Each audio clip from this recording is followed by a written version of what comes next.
Okay, let's get started.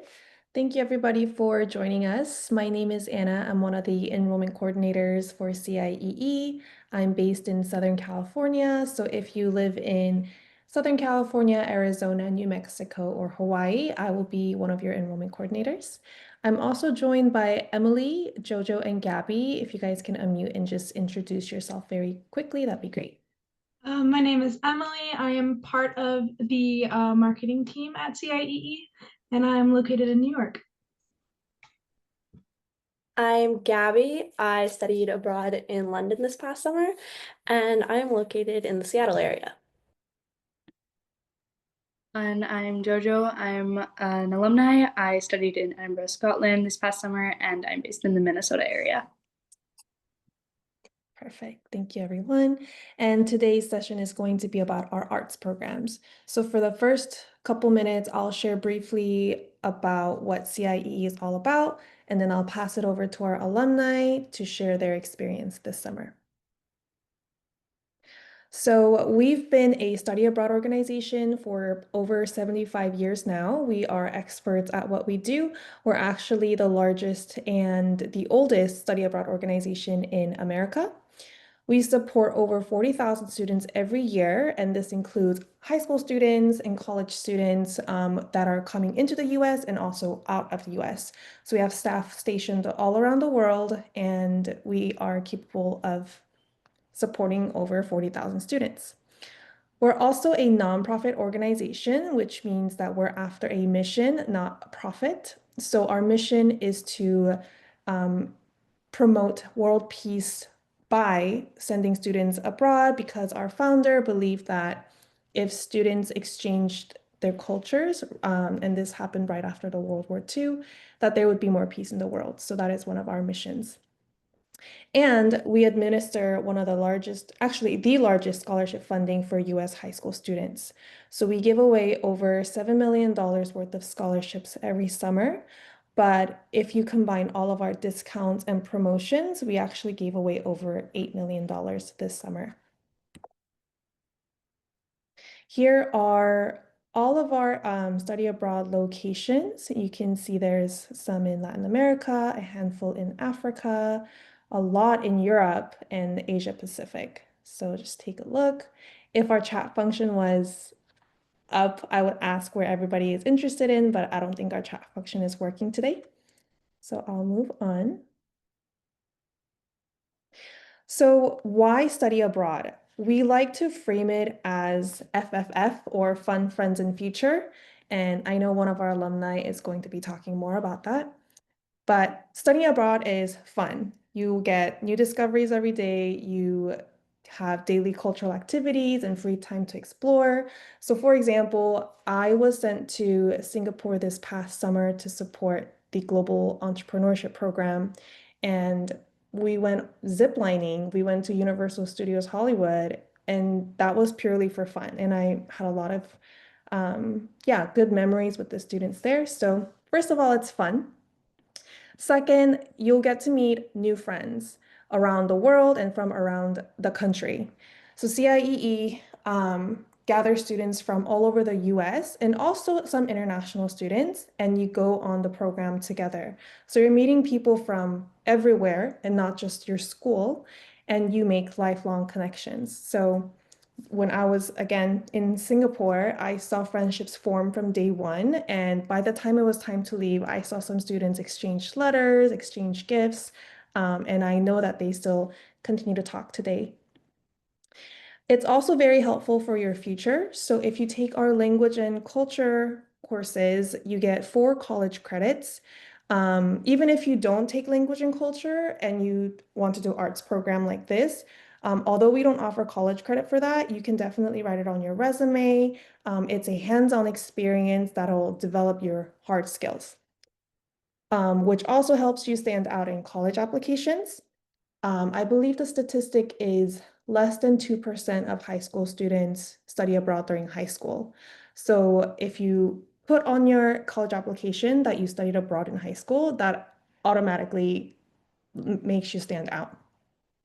You'll also gain independence from being away from your parents. So this might be the first time you live away from your parents. You're going to have to learn how to commute by yourself, how to budget, your allowance by yourself. You're going to be going around a new city with new friends and also like even doing laundry that helps you gain independence before you go to college. I don't know what this last bullet point is saying, but you definitely develop skills. Let's move on. Here's an overview of all of our arts programs. And our alumni today both did creative writing and culture in Edinburgh and London. So a typical week looks like this. From Monday to Friday, you'll take 2 to 3 hours of classes or workshops. I've talked to a lot of students who said this doesn't feel like a regular American high school class. It's very much focused on interactions and activities. So they have a lot of fun. And then after that, they might go to a museum or any other activities that are planned for them. Students will have a pretty packed schedule. So every day there will be something planned for them, and they go with their group and their program leaders to the designated activity. And after that's done, you'll also have some structured free time to explore the city. We do have a buddy system, so we ask that all students stay with at least one buddy. And we also ask students to check in with our program leaders who are typically US high school teachers, counselors, or coaches who work as the supervisors. We ask the students to check in with the program leaders every 2 to 3 hours to make sure they are safe. So there will be time to explore on your own within boundaries. And on the weekends, you might have a one-day trip depending on where you go. Overnight excursion depending on where you go. So some programs might not have an overnight excursions, but all programs will have a one-day trip. So for example, when I was in Singapore, we went to Malaysia for an overnight excursion. If you're in Korea, you're in Seoul, but you might go to a neighboring city for the overnight excursion. Here are our deadlines. So we are taking applications right now. It's on a rolling basis if you're not applying to a scholarship or if you're only applying to the Academic Merit Award, which is our $500 scholarship based on your academic merit. If you are applying to our financial need plus academic merit-based scholarship, which is our Global Navigator Scholarship, the deadline is January 21st. However, if you want to enter our free flight voucher raffle and you want to be considered for our early decision round, submit your applications by December 1st.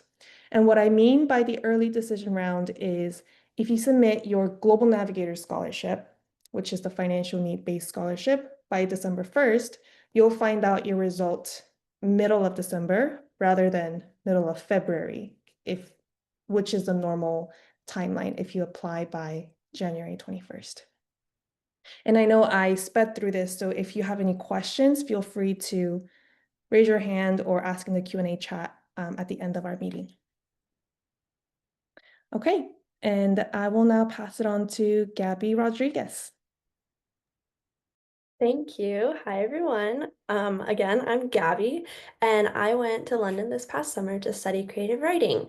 This trip was so amazing, and I cannot recommend it enough. I was a little nervous going in, but after a few hours in London, I knew this was going to be the best experience. And it was, because not only were the classes fun, and I mean, I got to learn about a topic I love, and it didn't feel like school because it was so workshop based and very interactive. I also made new friends and got to explore a new city, one I have grown to love. I got to visit the Big Ben, um, see the camera in Oxford because we went to Oxford. I got to go to Greenwich, see the London Eye. I got to see a play in the Globe Theatre, a Shakespeare play. I mean, London is such a history-rich city, especially for creative writing, and I felt like it was a perfect place to really enrich myself and learn about the topic that I was going to, and then just a whole new culture in general. And CIE plans your itinerary so you don't have to, so you have a bunch of free time to explore the city you're studying in. So not only are you learning a new language or topic, but you're also learning about a whole new culture. And by the end of the trip, I was actually able to navigate the tube without Google Maps. That's how much we were able to go out and explore and learn about the city that we were staying in. Plus, escaping the normal day-to-day of my life was so refreshing and much needed. After the fact, I realized that I gained so much more independence. I felt like the world was my oyster and I needed to explore every inch of it. I honestly caught the travel bug. After traveling on my own for the very first time, I was more than confident that I could do it again. It also helped me become more confident that I was ready for college. And even better, I'm still really close with all the friends I made in London. We text each other almost daily and visit each other, even though we live across the country.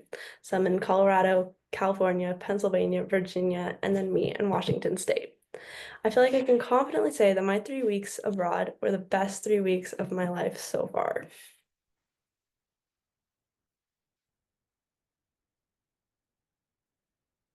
And I have a code for $200 off when you start your application. It's on the right-hand side of the screen.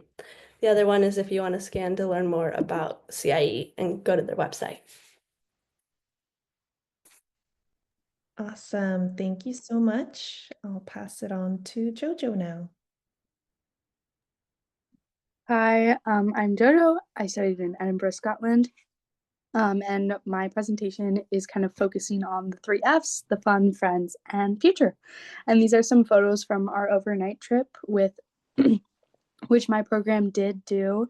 We went up to Inverness, and so this is a picture in the bottom left corner of Loch Ness, and in the top right was our little mascot for the trip, given by CIEE staff at Glencoe. So fun. I really cannot stress like just how much fun I had on my program. I genuinely talk about it almost every day, and I know my friends from home must be sick of hearing about it, but it really was just so fun. These photos are a lot from either our overnight or our day trip. But in Scotland, they have the Highland coos, the hairy coos, as they're sometimes called. Those are in the bottom left corner. So we got to meet them, we got to feed them. They're a big part of like Scottish Highland culture, and so that was really interesting to learn about. We also got to meet some alpacas and some donkeys and some goats, so which were not as much Scottish culture, but still absolutely amazing and so much fun. We also got to do a day trip to St. Andrews, and that's the ice cream photo. Ice cream was a big thing for our program. We would love to get it just like every day. We would get ice cream together with all of my friends, which brings me to the next one. I made so many friends on this program. I still talk to them all the time. Um, my program, we stayed in dorms at our accommodation. So I had flatmates, and I still talk to my flatmates all the time. We had a little group chat where we would text about like grocery shopping, and we still text on there and keep in touch. And when someone has a birthday, we all message, and it's just so much fun. Um, in the center top photo are my PLs, my program leads, Phil and Lizette.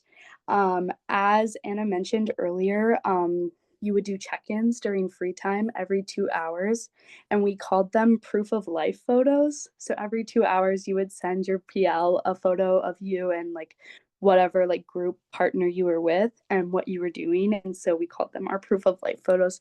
And that was just so much fun, and I really bonded with both of my PLs and just everyone on my program, and that's something I'll take with me into the future. um I learned so much on this trip writing wise and like getting experience. Getting to work with other writers was so amazing. I plan to work in publishing, so getting to work with people who were like-minded and also wanted to write was so amazing. Um, and so it really was good experience to take with me to my future career. And this is my QR code for the $200 off to start your application, and to go on an amazing travel like me and Gabby. Perfect. Thank you so much. We can open it up to Q&A now, but I also have a couple of questions for the alumni to get us started. But let me see if there's any questions so far. Okay, no questions so far. So I did have a couple questions. Jojo and Gabby, what did class time look like? I'm happy to answer this one first. For me, it was Monday through Friday from around 9 a.m. to like noon. We would have our classes, and in between then, we would have like a 30-minute break to go get water, go get the bathroom, go visit the little cafe in the CIE Center. And every day at 9 a.m., or about 8:50 actually, we would head out from where we are staying. We stayed in a hostel, and we went and met with our PLs and program assistant, and we would all walk to the CIE building every day. And it was just like, it was almost like taking a school bus to your school, and it felt like a great bonding experience together. And then you go to class. Mine was very similar, but something interesting that we did on Wednesdays each week was we had a guest like speaker, and so we would do workshops. So our general teacher, she was a Scottish novelist, Janice McKay. And so then she had some of her other like author and storytelling friends, and they would come and do a workshop with us on Wednesdays, which was super interesting. Awesome, thank you. We have our first question. I was wondering if I were to request maximum need-based financial aid for my child, will that reduce her chances of being selected? No. If I understand it correctly, maximum need-based. So our financial need scholarship application, you would submit your tax form 1040, the student's transcript, teacher recommendation, and 3 short essays. And based on the level of financial need will match the scholarship. So the higher the financial need, the higher the scholarship. So if you have a great need of financial aid, I would highly recommend applying. It does not decrease her chances of being selected.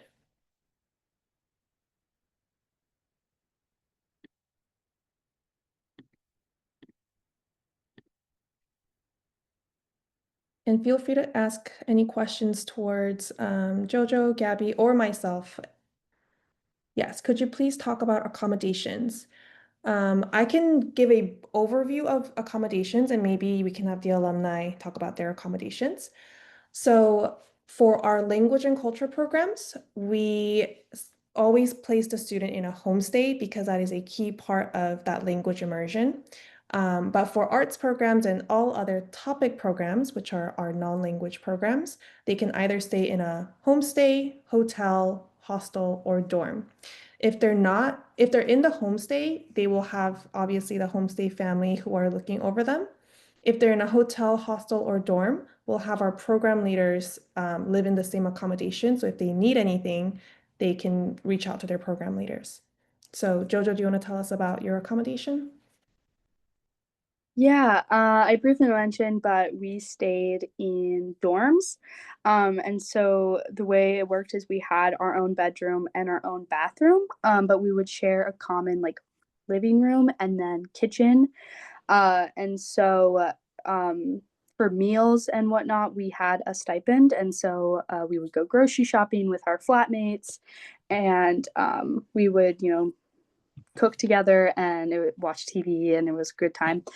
There were 5 of us in my flat, and then there were 2 other flats in my program, and I think they had 5 or 6 students per flat. So you were sharing a living space with about 5 people, but you had your own room and bathroom, which was very nice. Great. And Gabby? Yeah, so I stayed in a hostel and we had 3 people to a room. I ended up getting only 2 people to a room because my other roommate didn't end up going. But then we had our program leader just down the hall from us. He did stay in our accommodation with us, and he would check in 9 o'clock on the dot every night, make sure we were in our beds, And then if we needed him for any reason, we could go find him. We had our bathrooms, our CIE reserved private bathrooms for us on the first floor with locks and everything. But a lot of the time we tended to use the public bathrooms because there were more showers and then nobody had to like stand outside on the door and whatever. Um, yeah, it was a hostel, but it was really fun. Like it wasn't anything bad. It was really great. Cool. Next question is, how did you pack? So we do give a packing list, which will be uploaded to the students' portal. And it'll say what kind of clothes you should bring depending on the weather, and all like any equipment that you might need for the program if it's a topic program. But feel free to answer these, alumni. How did you pack? Um, I don't know. I just kind of threw on whatever clothes I feel like I needed for the summer. I mean, if anyone's thinking about London, because I have that experience, right? So I'm just gonna speak to it. My roommate, her mom told her to bring jeans and sweaters and everything because it's London, it's cold. In summer, guys, London is not cold. You can pack for shorts and tank tops. So yeah, just packed for weather. I packed a carry-on. I know people pack checked bags, so it doesn't even matter what sort of bags you bring, how much clothes, whatever, you can pack it.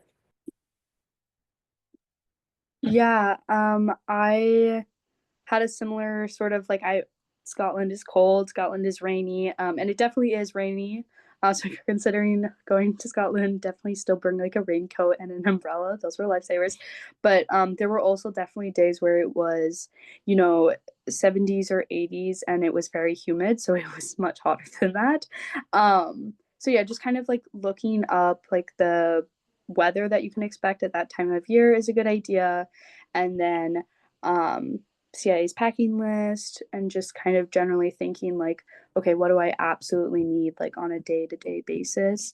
And try not to overpack. That was something I definitely did. Awesome. Jojo, did you get to meet kids from other countries or just the US? All of the people on my program were from the US, though I do know someone from session 2 was from Thailand, I believe.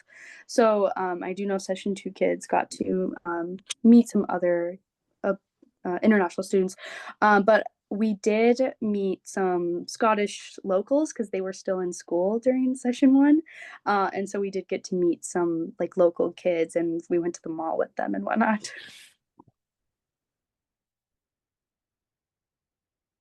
Awesome. What's your take on high school freshmen going through the program? Also, anyone with ADHD who has attended. So I have met freshmen go through the program. Absolutely, I encourage it. And once a student travels when they're very young, they tend to come back and do another program the following years. So I have seen it and I highly recommend it. And definitely we have a lot of students with ADHD who has attended.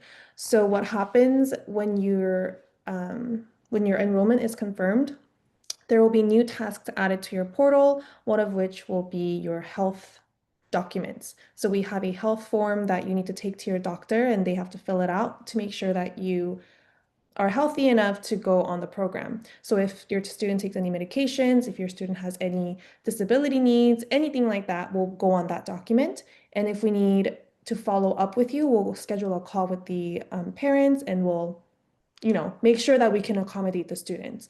So I've talked to parents who want ADHD accommodation in the classroom. So students sitting in the front of the classroom or students being given printed out instructions, things like that.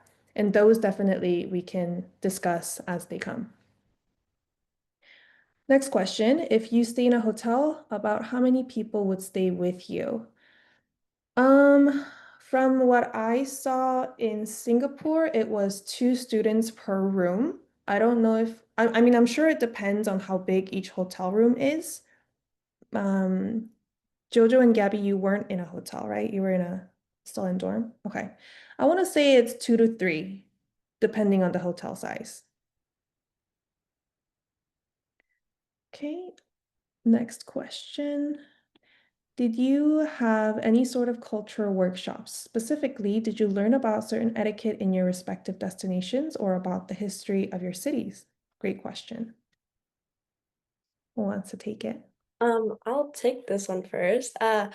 We had, I believe, was it every other Wednesday, I think? We had someone, actually now I'm just remembering, Jojo. We did also have someone from London who came in to talk about whatever they're specializing in. We had someone talk about London slang or British slang, and then we had someone else talk about British music to us. And then at the very beginning of our program, we did have an orientation that went over whatever etiquette and social norms for our city. Yeah, we also had like a crash course. And then all of our like program, like not our program leaders, but our program like coordinators, the CIE staff, um, whenever we would go out as a large program, they encouraged us to have like Scottish food and they would tell us Scottish history. So we all tried haggis. Yeah, I could share my 2 cents here as well. In Singapore, they also went over cultural etiquette, things that you shouldn't do because there are a lot of rules in Singapore, just government rules of like not drinking water on the subway and not chewing gum. So they went over all of that on the first day during orientation. And they also had another workshop where we had our intern go over Singapore slang. And we also had a lot of activities planned where we went to a museum and learned about different histories. And I'm sure all other programs will take you to museums. Okay. Did you have any safety concerns with pocket pickers, or any kind of unsafe situations? How late were you staying out when you had your own free time to explore? Um, Pickpocketing in any city, they tell you to just be aware of. So we, again, in our orientation, they had like a general things of, don't be too obvious that you're using Google Maps and, try and stay alert of your surroundings. But there was never any moment where I felt like worried about that, except maybe there were some moments where we were in large crowds and just generally being aware that you're in a large crowd. Um, uh, the other part of that question, which I'm not forgetting, I don't know. Yeah, was how late were you staying out when you had your own free Oh, time? yeah. Depending on how early we had to be up the next morning, I think our curfew was anywhere between 8 and 9 or 10, I think. So not too late, but And on my program, we actually had one girl get her medical phone pickpocketed. Um, and so that was a little bit iffy, but nobody was like un worried about it necessarily. And she got that taken care of so easily, so quick. They were on it, and they said that like it's very likely that someone gets some sort of pickpocketing, but you just need to be aware, you just need to take those precautions, bring like a purse that has maybe a lock zipper or something like that, just to keep it extra safe. And then how late were we staying out? About 9 o'clock every night, and there were a few nights where our curfew was extended to 10, but 9 o'clock we were out. I Yeah. do have also something to add for how late. So also from what I've heard from other alumni is that if they have a homestay, usually their host parents would pick a curfew for them.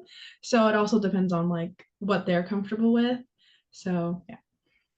Yes, so host families will pick curfews for their students.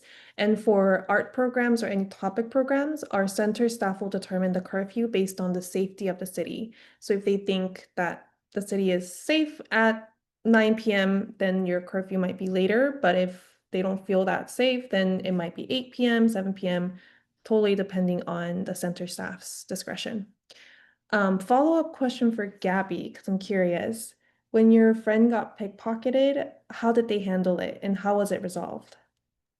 Yeah, absolutely. I believe she had her friend and then her obviously because it was her medical phone that got pickpocketed, so she had a regular phone. They reached out to the program leader, and then the program leader, I think, either brought them back to the hostel or they went back to the hostel, and then they contacted her parents and as well as the CIE center, so like the heads that they were there in London. And they worked on getting her a new phone, worked on getting everything set up for her, and then yeah, I think that was Yeah. it. So the program leader was like the main source of help. Yes, definitely. Great. And for every 12 students, we have one program leader. So we like to keep a ratio of 12-1. Awesome. I don't see any other questions. Let me double check. Can I ask how big your cohorts were? Yeah, we had a fairly small program. If I'm remembering correctly, I think we had 15 students, including me. So very small program, 2 PLs. We were all a very tight-knit group by the end. Yeah, and I had 13 people. And so we had one PL, but I know that the session two had like closer to 50.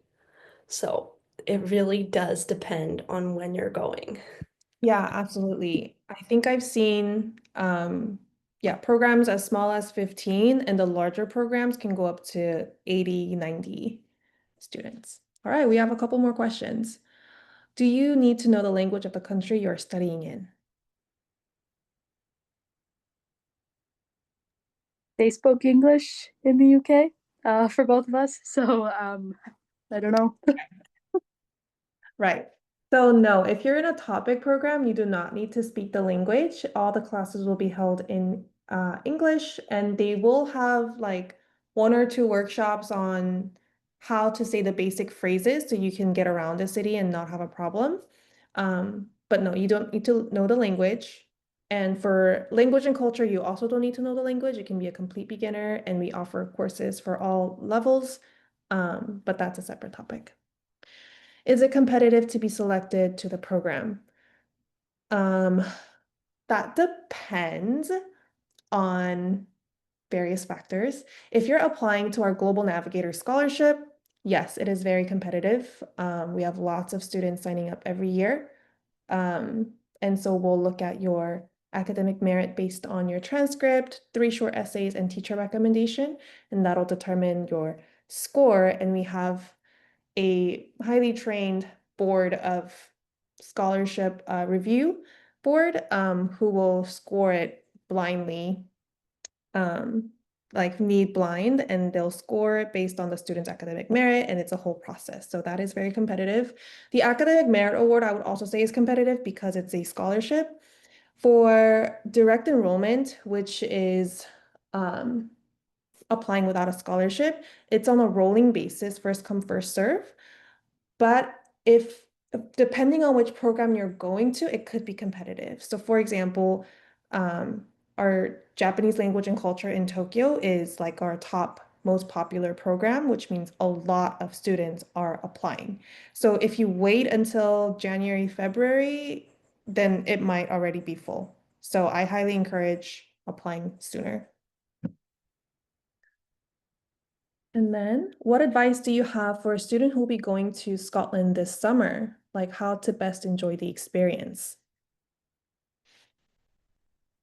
Oh my gosh, well, you're so lucky. Like I said, it does get hotter than you think it will, but also it will rain. I know that's very confusing, but 1 hour it will rain, and the next hour you will be sweating. So make sure you have a raincoat that breathes. That's something I learned. If you have like a compactable umbrella, they give you nice tote bags on the first day, so I always kept my umbrella in there. Uh, don't be afraid of using the buses. That's something that until like halfway through the program, I was still kind of nervous about using the buses, so I would walk. But you get a bus pass, and it's such a lifesaver. There's no like limit on the bus passes, so you can definitely go to like more places in on the Royal Mile and in the surrounding area. And yeah, just try to do as much as you can and do what you're interested in. How frequently do you check in with the PLs, and what happens if you miss a check-in? I checked in every 2 hours, and I believe Jojo, you said that too. Yep. And if we miss a check-in, they'd reach out to us first, text, then call, and then they try and get in touch with the people that you were going out with.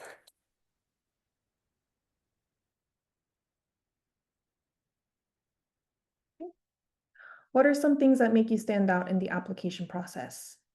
It's a great question. I would say a lot of communication, because study abroad advisors like myself will be reaching out to the student and reaching out to the parents. And if, we don't get any answers during phone calls or emails or texts, we kind of assume that you're not interested anymore and we stop reaching out. So if you reply to our texts or emails and just have a communication with us, we understand that you're serious about this and we love to help students with applications and any questions they have. So definitely communication is key. And for the scholarships, I would say definitely the essays and teacher recommendation. So somebody asked in the chat what the minimum GPA is, which is 2.5, but I still encourage students to apply because the scholarship review board cares more about the essays and the quality of the essays. So we highly recommend students to take their time drafting it and polishing it and getting advice from their teachers and parents and really making it their best foot forward. And also asking a teacher who knows you really well and who you've, participated in class. They know that you're passionate about the subject. So somebody who can really vouch for you, that really makes you stand out. Next question, can you say more about the classes you attended, how much writing you did, what kind of workshops you had? Did you share your work, workshop it, craft, etc.?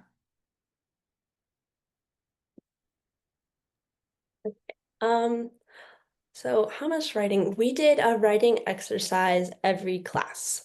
It related to whatever author we were learning about. So like if we were learning about Wordsworth, we actually went to Westminster Bridge and then where he wrote his Westminster Bridge poem. And then we wrote a poem for ourselves, that sort of thing. So it was related to our author. Every single class we would do one, and then we would share it possibly every class, maybe every other. And we would get feedback from students and then also our teacher. She was amazing. She has so much to tell us, and I learned a lot from her. So I think I got a lot out of sharing my work and then workshopping it based on other people's feedbacks.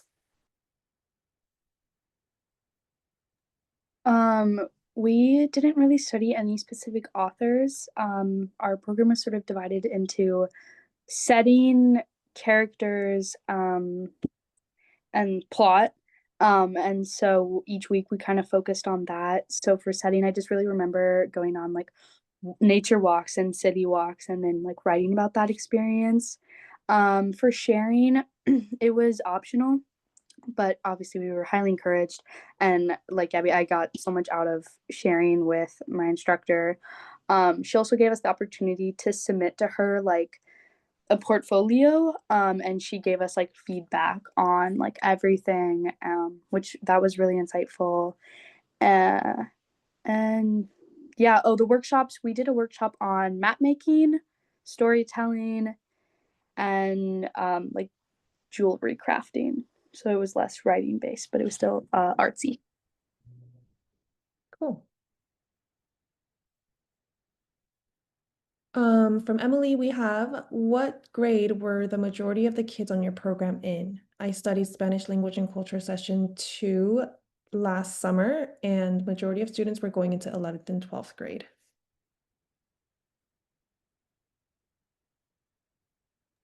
Okay. The majority of the people on my program were either going into 12th grade or actually going into 9th grade. We had a lot of freshmen. I would say we had kind of the opposite. A majority were going into 10th or 11th. I think I was one of two going to be 12th graders.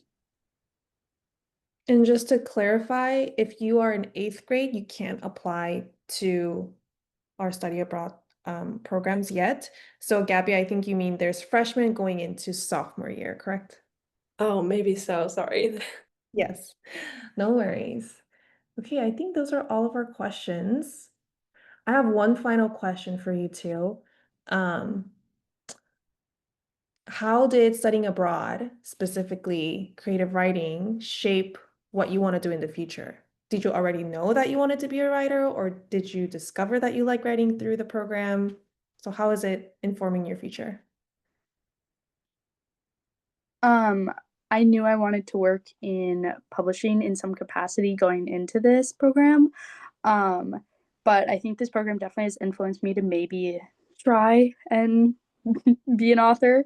I still really want to work in any capacity of publishing, but yeah, it really does like the creative writing of it and creating your own work and getting to like hear other people's works that they have created. It's really inspiring and also motivating. Yeah. For me, I think I wanted to know I wanted to go into creative writing for a while. But I had been playing with the idea of studying abroad in college. And after this, I was like, oh yeah, I am definitely studying abroad in college, maybe even twice. Like, I'm gonna try and go as much as I can because I just need to get out. The world is so big. Yeah, speaking of studying abroad in college, Jojo, would you mind sharing where you're gonna go for college? I am going to attend the University of Edinburgh this coming fall. Awesome. All right. Thank you so much for everyone attending our session, and thank you to our alumni for sharing their wisdom. If you have any questions, feel free to email me. I'll drop it in the chat.